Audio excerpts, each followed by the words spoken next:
Major League Soccer continues to improve both in quality and popularity with each passing season. But while the league's growth in the United States is clear, one question remains. Is MLS making real progress in Europe as well? Over the years, the league has signed several established European stars, and the trend has only picked up pace. The bigger question is whether these moves have actually shifted perceptions and attracted new fans across the Atlantic, or do they still view it as a retirement league and they don't really care to watch any of the league's games? To get an honest European perspective, I brought on my friend Fiago to break down exactly how Major League Soccer is viewed over there right now. All right, we have a special guest. You may know him, Fiago. Very thankful for having him on the channel, especially because he has experienced MLS more recently, coming to the game this summer, and he's been to games in the past. Fiago, how are we doing, my friend? Great, man. Thanks for the invite, Will. I'm really hyped to talk about MLS and my experience in the US. Yeah, happy to chat about it, man. It was a great summer. Yeah, it was. It was. Now, listen, there are a lot of people, for some reason, more specifically here, who either love MLS or they absolutely hate it. And they Okay. call them Euro snobs, which you would think that Euro snobs would be in Europe. But no, these are people in the United States who only like European soccer. They cannot stand Major League Soccer. But I don't think that's you, even though you're in Europe. But I don't think that that's you. You've given it a chance. So I want to Yeah. ask you guys. What would you say the European perspective is of Major League Soccer? I think, well, I've heard of the term Eurosnobs, by the way, but I think, Hey, real quick, make sure you guys hit that like button down below if you haven't already, and subscribe to the channel if you are new. The 2026 MLS season part 2 has officially started. We got the transfer window, we got the MLS Cup playoffs at the end of the year, and everything in between you guys are not going to want to miss. So please make sure you guys are subscribed and hit that little bell notification so you never miss any of our videos. in Europe and also in the US, more and more people are starting to respect MLS, right? I mean, I can only talk about Europe. I think a few years back, it was like seen as purely a retirement league for European players, which to some extent, of course, sometimes it still is. But it's more than that now. I mean, the transfer of Messi, while he was still one of the best players, is like peak a statement that shows like MLS is so much more than now than just a league for old players to grab some cash. That's probably Saudi now. So Yeah. MLS, I mean, I think it's also something that we don't have in Europe. MLS kind of provides that, and that's like different champions every single season. MLS has had that. I mean, I'm from Germany. Bayern have won like 12 times in like 14 seasons, something like that. Even in England now, they have mostly the same 2 or 3 champions all the time. Spain. So we love MLS because it's so exciting. It's so balanced. The title races are so good. I love it. Yeah, well, I mean, you're obviously a soccer sicko or football sicko like me and Yeah. many others. But do you think that more people are like? Is it just a handful of people, or do you think the trend is going towards more people following? Because I mean, there has been that retirement league, label, and it has turned a lot of people off because, like, yeah, I don't really want to go watch them. They're not even that good anymore. They're just going there to get a big paycheck, and I don't really care. But do you think that they're because the parody that you said that more people are finding more interest in it? I think so, yeah. I mean, talking about my country, Germany specifically, I remember the final last year where it was the Whitecaps against Miami, was Müller against Messi. We were really excited for this game in Germany. A lot of Germans tuned in to watch that. Sporting Müller, of course. Sadly, they lost. But that was I've never had like seen so many people in Germany actively looking to like turning on the TV and looking for MLS to watch MLS. Like that final was big, big. And I think it's going to continue like that. Like this season, Whitecaps are doing great again. Specifically for Germany, Müller is doing a great job in like growing MLS. And then there's a lot of German players now. Werner has just joined as well. Roy's obviously at the Galaxy. So here it's really gotten big. Well, that's good to see. So let's talk about your actual experience with MLS because you have been over here to some games. Let's talk about first the atmosphere. What did you experience when you went to a couple of games versus what you've experienced at games that you go to regularly in Germany? Yeah, it's interesting. I think MLS really, it comes down to where you go. So what was my first MLS game was 2018, Toronto against Montreal in Canada. That was good, actually. That was really good. Then last year I went to New York Red Bulls, last game of regular season when they were already out. There were like 5,000 people. That was obviously a bit of a dead atmosphere. But it depends on the game, of course. But then Now I went to we went in February. We went to San Jose Earthquakes, which was good, and then we went to the Galaxy against New York City FC. That was great. And now in summer, I just went to Nashville. For me, out of the games I watched in MLS, it was the best atmosphere I've seen. Like that was really good, and they're doing amazing, obviously, right now. So I think overall, some of those teams, Nashville, I've heard those that I haven't visited, like Seattle, maybe Columbus, I heard is good. Some of these probably come really close to like the good European fan bases. Okay, of course, it's not. It's more like a family atmosphere, I would say, which is also good. In Europe, sometimes, especially if you go to like Eastern Europe or Turkey, like you don't want to go there with your family. It's like fierce. That element doesn't exist in the US, but I don't think that's necessarily a bad thing. It's just a bit different. Yeah. Yeah. So you went to the Nashville game. That's like the biggest soccer specific stadium in the United States. Right. Over 30,000 fans. And I think with the game, maybe the game you went to was sold out. I'm not sure. Maybe if it wasn't sold out, it's pretty close to being sold out. So when you're there, there's always people that kind of make fun of the atmosphere, like that we're not, I don't want to say advanced, but just like completely different. We just do things differently. The environment, do you think is that your reading on it though? I mean, you said it was a little different, said more family friendly, but could you tell that there was some serious passionate fans? Like, did you feel that when you were there? Yeah, I feel like just because it's more family friendly doesn't mean that there's no passion, right? Of course, those clubs like Nashville, I think, were founded 2019 or something. It's not like a club in Europe that where like your great grandparents have supported that club and those kind of stories. They don't exist yet, but that's normal. They have to build up over decades. But still, like we went to the tailgating before the game with the supporters. They immediately welcomed us as like we're strangers there from Germany, but they were like, "Oh, have a beer here." Like that was amazing. We don't have that tailgating in European football. That's something I miss in Europe. It's just a bit different, but they also like they welcome me into like their ultra stand, that like their supporter section. This would never happen in Europe. Like they gave me the drums and everything. If I came to any European club and I was like, "Oh yeah, I make like football soccer content," yeah, they would be like, "Yo," they would probably fight me if I wanted to go to that ultra section. We don't do that in Europe, which is fine, but it's just completely different. And I'm European. I obviously love the European football, but I also really love to discover like this different perspective of how football can be, or soccer can be lived in the US and Canada. I really love both worlds, and I don't think one is like better than the other, or one has to make fun of the other. I don't think that's necessary. Can enjoy both. Fiago's the great unifier of both nations. I'm trying. Both continents. Yeah. We're gonna have to get you some type of plaque or medal for medal. So it would be fair to say though that when you came over here, because like there is that stigma, right? And you came over here in 2018, so you're a lot younger then, and you've kind of, I wouldn't say you've grown with MLS, but you've kind of have more experience with it than maybe a lot of people do. So would it be fair to say that it's just better than what you expected when you finally came over here and experienced yourself? Yeah, for sure. Even in 2018 already, I was just in Canada. My first time in the US was actually last summer, so 1 year ago. But since then, I've been like 6 or 7 times.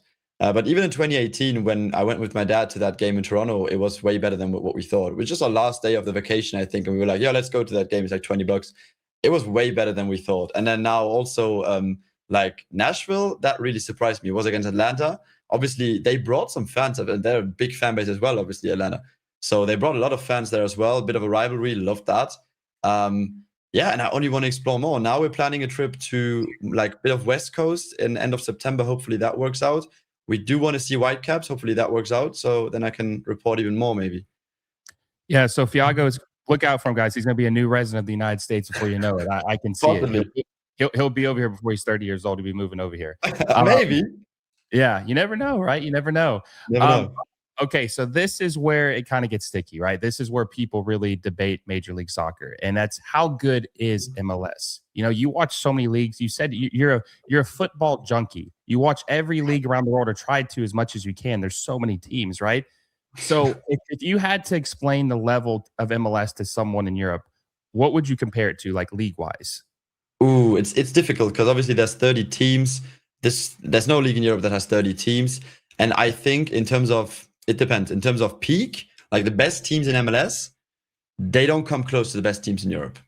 Probably not the best teams in Saudi either. But if you look at like the bottom half of the table, they are really good.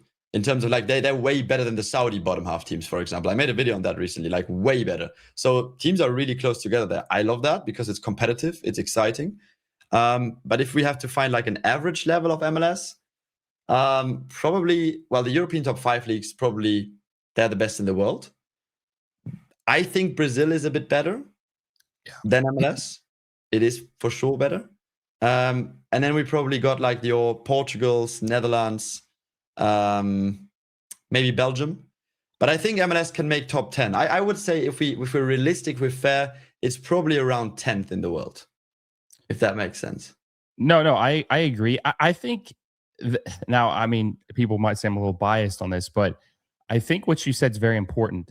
Yes, the top teams aren't as good as the top 5 leagues, so take them out of here. They're out of here. But like Eredivisie or the Portuguese league, they're so top heavy that the bottom teams are pretty bad, like really, really bad. Once you get out of those top 3 teams, huge drop off.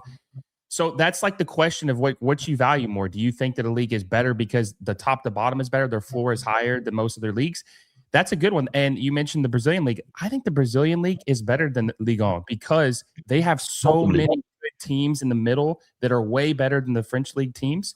So I think that the Brazilian league is top 5. And I would say Major League Soccer, I don't know. I mean, it is debatable where you put it, but like I think it has passed their Eredivisie. I don't think 3 teams out of 18 make a league better. It just means you have a couple better teams.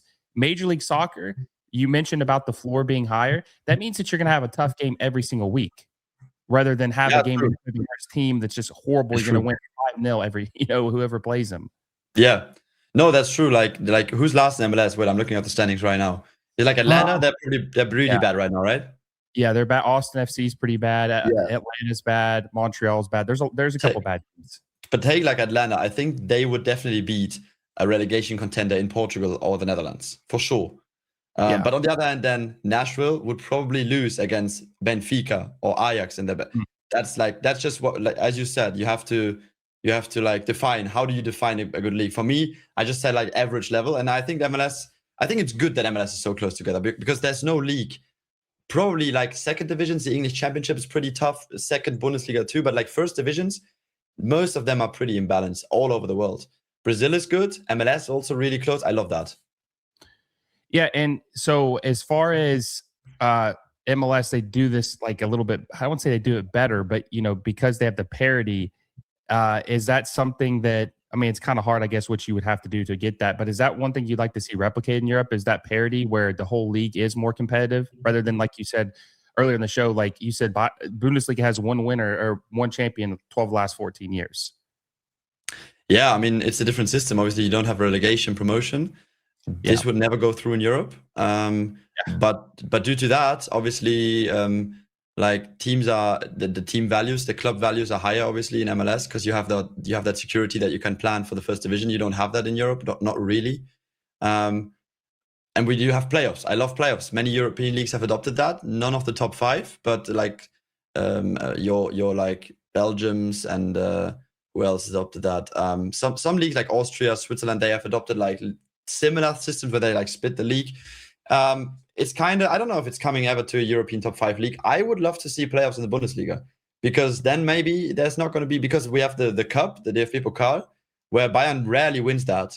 And if we had like a system like that in like playoff system for the league, then Bayern would probably not win every season either. I would love it. Yeah, I want to talk about the playoffs here in a second because that's very interesting. It really goes down on the fence. People really hate it or they really love it. Mostly in Europe, they don't like it, but here, it's in our American culture. Okay, so from the American side of things of MLS, right? One thing that I don't know how much attention you paid to this, but MLS has a lot of crazy rules, right? I mean, you have to have like a booklet with you just to like look at pages and see, okay, what is this? What happens? They have so many rules. Have you ever like dug into these rules, or are you just kind of enjoying the experience for what it is? Some of them, yeah, but I do get a bit overwhelmed with how many rules you guys have, yeah, for sure. Some of them are a bit awkward for Europeans at first glance. What's like your favorite rule, like your most bizarre rule there? Most bizarre rule is probably a thing called discovery rights. Okay. Oh yeah, that one I've heard of.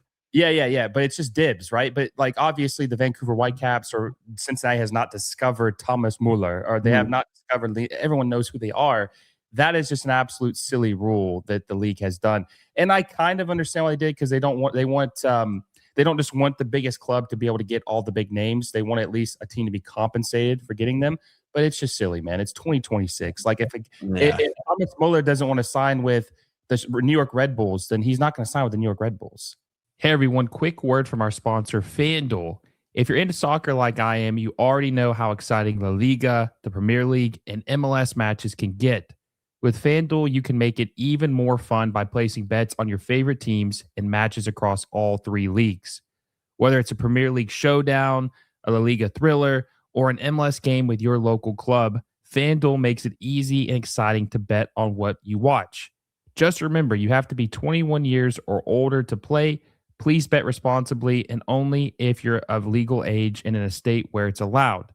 Download the FanDuel app or head over to fanduel.com, sign up, and get in on the action. Thanks for supporting the channel through FanDuel. He wants to go. Was it like Minnesota who had his? I don't know. Someone had his. Cincinnati, I think. Cincinnati. Oh, maybe, yeah. But isn't Yeah. it like you have 3 players that you can put on your list or more? I don't really know, but it's interesting for sure. And then Marco Royce, they offered him a lot of money to go to Charlotte 2 years ago, and he had no interest in going there. And then they had his rights? Yeah, they had his rights. Yeah, so the Galaxy had to buy his rights from them, and that's the thing too. Like a team, it makes sense, kind of. I can see, but it's also kind of dumb. It's like, why should a team have to pay a fee for a player that never played for your team? Like, yeah, no, it makes no sense. Yeah, but maybe it's like so because most of those players, they want to go West Coast, they want to go New York. Not many would probably want to live in Charlotte over LA. So that's probably that's the reason, right? To give those clubs a bit of a chance to compete. No, 100%. And Marco Royce even took a discount to go play for the Galaxy. Like the Charlotte FC was offering, I think, triple his salary what the Galaxy offered. He just didn't want to live there, right? Yeah, it's just I get it. He lives in Orange County, I think, so that's a pretty good place to live. Well, he's 37 years old now. I mean, he was 35 at the time. Yeah, I mean, this is like the last club he'll ever play for. He probably he gets to choose who he wants to play for. Okay, so let's talk about the playoffs again, because this is very interesting. You just said that you would like to see a playoff in Germany. Man, Fiago, if there was a playoff in the Premier League or Germany or La Liga, I can guarantee you there would be at least, if we did 5 years, I guarantee you there would at least be 3 different champions. I can guarantee you that it would be probably, yeah. And so, do you think that would?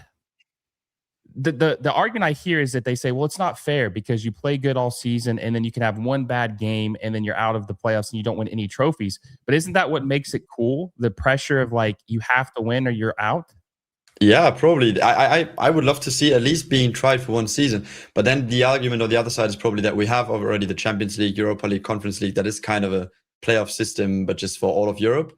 And then we also have like the domestic cups that also knockout competitions. So then we would have 3 knockout competitions, England even 4 in that case, have another cup. So I get like the people that are against it, like just knockouts then.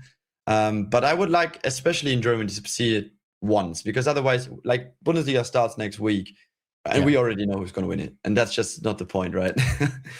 Yeah. So, well, also to think about this, like is from like the American perspective, imagine like at the end of the season, you have the 4-team playoff, let's just say, and then like the championship game is Bayern Munich versus Dortmund.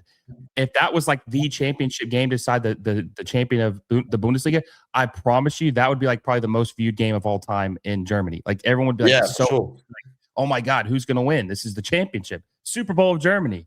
You know? Yeah, and then sometimes Dortmund do beat Bayern in the league, but they have no chance because they're already 10 points behind. It doesn't matter. But if it was a championship game, then they would actually win the league with that. I would like to see it at least once, but yeah, with German football fans, it's very like if you played this clip in front of German fans, what I just said, I would get so much hate for this. So I hope you don't have many German listeners. No, I'm just kidding, but they are really traditional. They don't like to see any new ideas implemented. No, we'll hide this. We'll make sure no one sees it. Now you can put it. So a lot of these questions probably matter even more now because of what just happened this summer with the World Cup.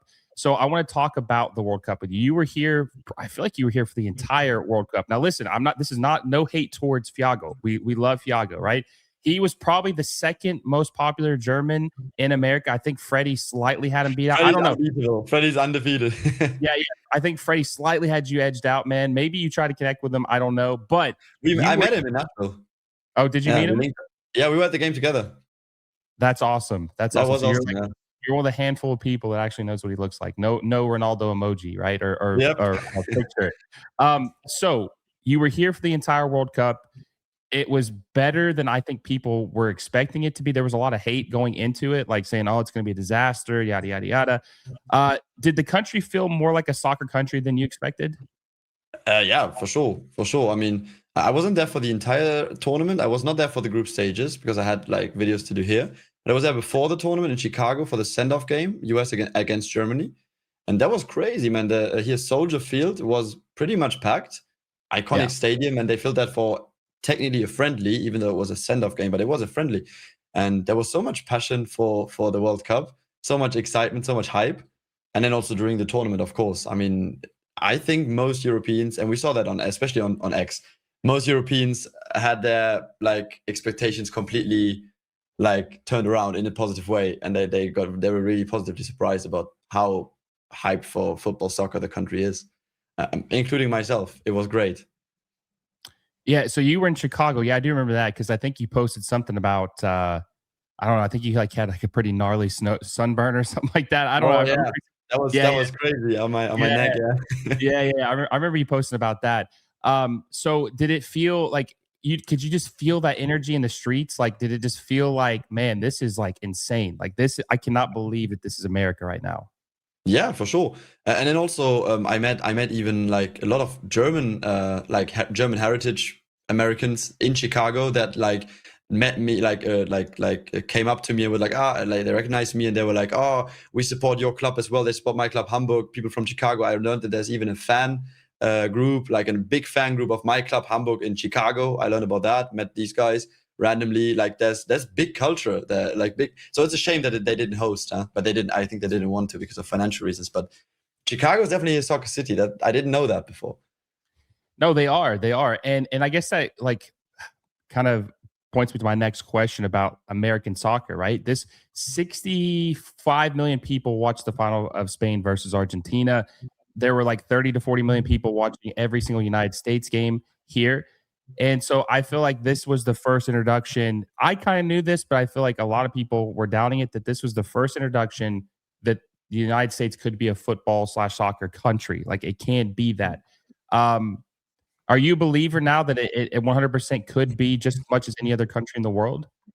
Yeah, for sure. I mean, the hype before that Belgium game, I remember was insane, right? We were Yeah. we were in New York when that game happened. I think it's a shame for American soccer culture that they didn't win that, because I think if they did, if you guys did beat Belgium, if you had beaten Belgium, then it would be like double the hype, obviously. But again, you have played a solid tournament after all, I think. And the fact that 65 million people in the US, I didn't know that number, but you just said that, right? Yeah, Watch the final without US playing. I mean, that's surely the most watched soccer game in American history, right? by far. Yeah, that's insane. That's a big statement. I don't know how much it was for the '94 final. Would be interesting to see, but probably like not even half. Yeah, I don't think so. I don't think so. So yeah, I mean, it's just like it like supercharged soccer in this culture or in this country. And okay, this brings me to my final, I guess, question here. MLS did this ad about we'll take it from here. The World Cup was here, Fiago. This was the most hyped soccer had ever had in this country. Everyone was ready for it to take off.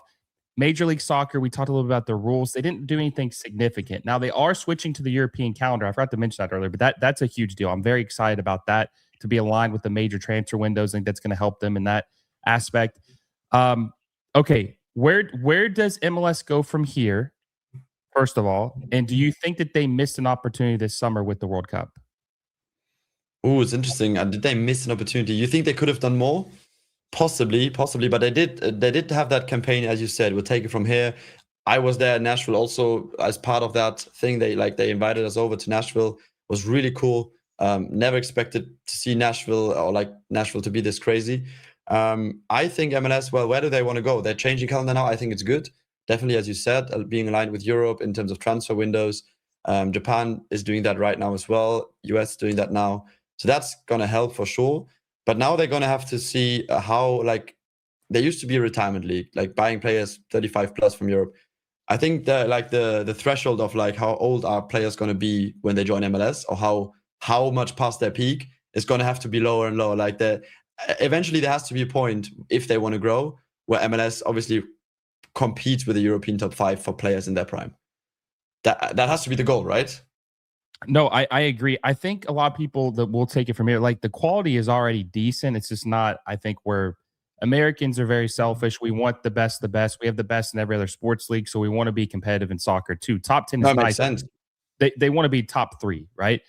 I think people were disappointed because they just wanted to see them really be ambitious. Not Saudi Arabian money. We're not going to spend $200 million on a transfer fee or anything like that, but just do something a little different, lax the rules, and try to just make this huge push, like capitalize on all these new fans. Maybe sign a player or two that performed in the World Cup that you could say, hey, you watched them there with Messi. Come watch them in Major League Soccer every Saturday in the U.S. on Apple TV or whatever. So I think it's just maybe they weren't really prepared for this. They just hoped that Messi would be good enough and that everyone was just going to follow afterwards. Yeah. Wait, are you still there, mate?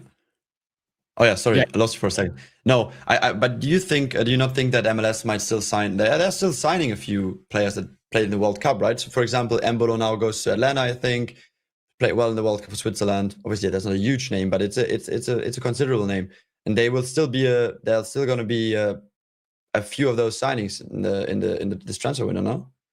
I think that signing just got hijacked. I think he's Really? actually Oh, going. sorry. Then I don't want to spend false info. I thought it was like official already, almost. Yeah, no, I think that they said recently that someone he didn't want to come here. They didn't agree to personal terms, like they Oh agreed to man, the I thought it fee. was like here we go already. Okay, no, Yeah, then no. yeah, that's what I thought too. But then someone hijacked it because I don't think he wanted to come here yet. So like the only players that they signed that played in the World Cup that actually played for a team that most people will know is Casemiro. He's the only one.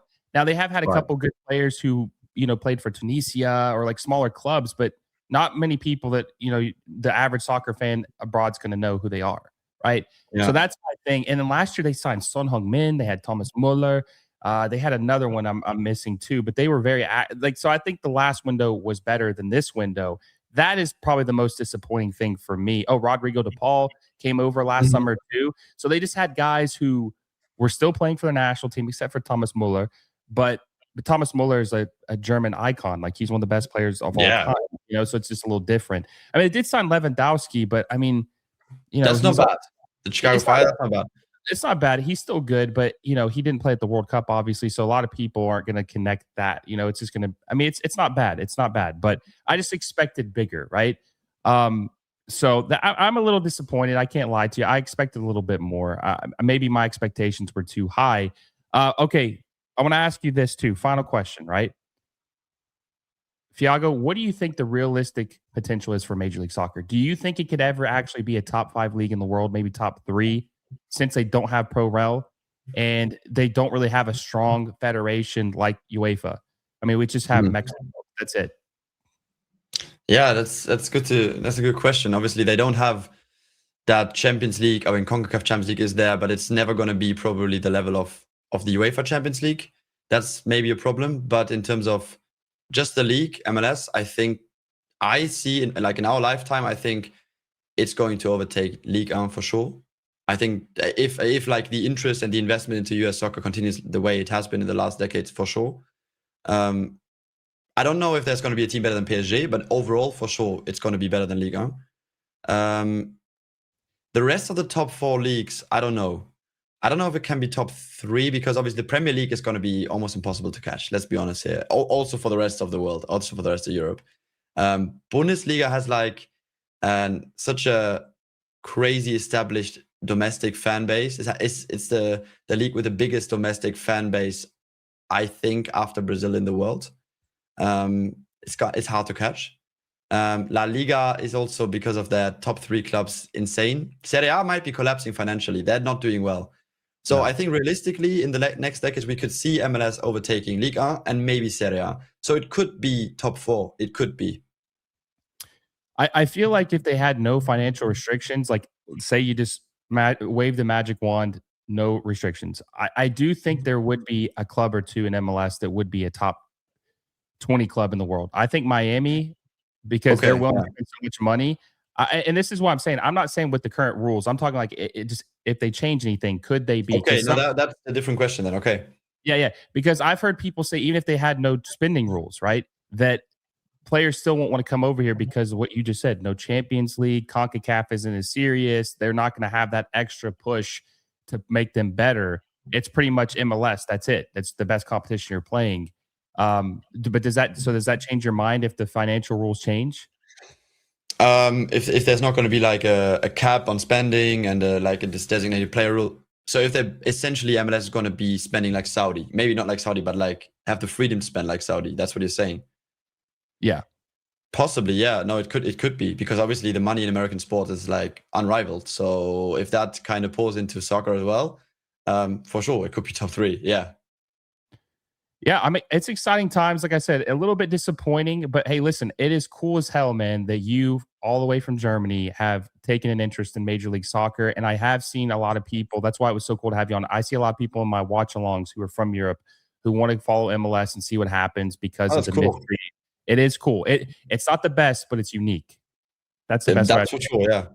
Yes. So I'm very excited to see what happens. Fiago, listen, I appreciate your time, my friend. Thank you so much. And look, I was just joking. You're definitely the number one most popular German in the United States this summer, my friend. I don't know, man. But no, I appreciate you having me on, man. And wait, I'm going back to the US soon. So if there's one MLS team that you can recommend me to watch, which one is it? That's my question out to you. To watch or to visit the stadium?